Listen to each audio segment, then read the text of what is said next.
大家好，我是王菲，我是2个孩子的妈妈，一个女儿是7岁，一个女儿是3岁。我小的女儿呢，就遗传到了我的皮肤敏感还有鼻敏感的问题，她的鼻敏感症状真的是很严重哎。从小的时候呢，就经常会有伤风啊、咳嗽的问题，可能几天就会有1次，甚至是可以讲维持每1个礼拜都会有1到2次有鼻敏感跟咳嗽的问题，很容易就会咳嗽，很容易就会伤风。但是不需要担心，我的孩子呢，就是服用了这个葫芦籽还有Immugrow之后呢，真的得到很好的改善呢。他的这个鼻敏感症状本来可能是每个礼拜都会有1到2次嘛，现在的话已经可以维持到1个月可能来1次。对，知道鼻敏感症状，如果你想要断根也是很难的，但至少我们可以控制它的这个发作的几率。我之前呢就是这样子给他喝葫芦籽1包，还有Immugrow1包，它是液体状的，所以非常适合我的孩子，因为才3岁嘛，他不喜欢吞药，粉状的话也比较难吃，有时候会呛到，所以我就是这样子1包葫芦籽液体状。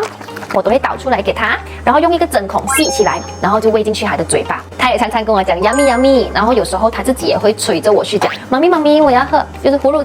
籽。而且妈妈们爸爸们最担心的就是吃了没有效果。我的女儿真的是吃到非常好，而且现在免疫力也好了一点点。大姐姐呢7岁的话呢，先咳嗽了2、3个礼拜都不能好，好了不会再咳，好了不会再咳，甚至是吃了很多的西药啊，还有咳嗽药都不能好哎，所以我就给他尝试了这个葫芦籽的Immugrow，吃了3、4天之后哦，他的咳嗽很明显的看得出已经减少了，第2个礼拜开始就已经没有咳嗽了。如果你的孩子也像我的孩子一样有敏感体质，或者是父母亲也是有敏感体质、鼻敏感或者是皮肤敏感的症状，那么你一定要来试一试我们这个葫芦籽还有Immugrow。想要了解更多关于这个葫芦籽还有免疫力的Immugrow的话呢，那你一定要来询问我黄菲，因为我在这方面真的非常有经验。